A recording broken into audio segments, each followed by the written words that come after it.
नमस्कार, जय जोहार, जय छत्तीसगढ़ संगवारी हो आप मन के हमर चैनल से जी रानू राजपूत में स्वागत है। संगवारी हो मैं आज तुम्हारा दिखाऊँ कि जो चावल बचे थे संगवारी हो देखा रोटी मस्त कैसे बनाते।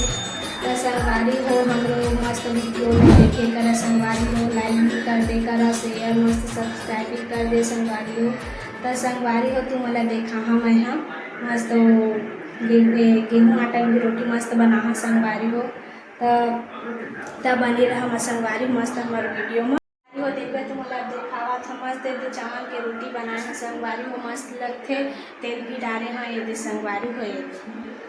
ये तो बनाए हैं संगवारी हो ही लमन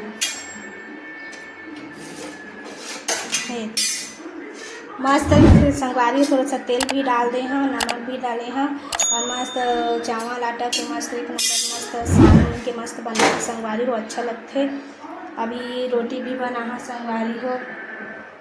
ये अभी सान के रखे हैं संगवारी हो गरम गरम खावे ना रोटी है तो बने लगते। और रात खन के रोटी अभी बचे है संगवारी हो रात खन के ना रोटी अभी बचे हवा ये दे संगवारी हो ये दे और चावल भी अभी बनात हैं संगवारी हो बना फोड़े हैं संगवारी हो ये दे और आज महना छुट्टी आलू बनात हैं संगवारी हो ये दे मस्त दिखा थे देख सब्जी है संगवारी हो छोटी आलू और चना बनाए हैं और अम्मा मनाज खेत गए हवा छोटी दोनों खेत गए हमारे घर में संगवारी चावल भी बचे हैं हमारे घर थोड़ा सा चावल भी बच गया हवा थोड़ा सा डाले हम रोटी बनाए हैं तेमा अरे संगवारी हमारे घर ना मिक्सी दी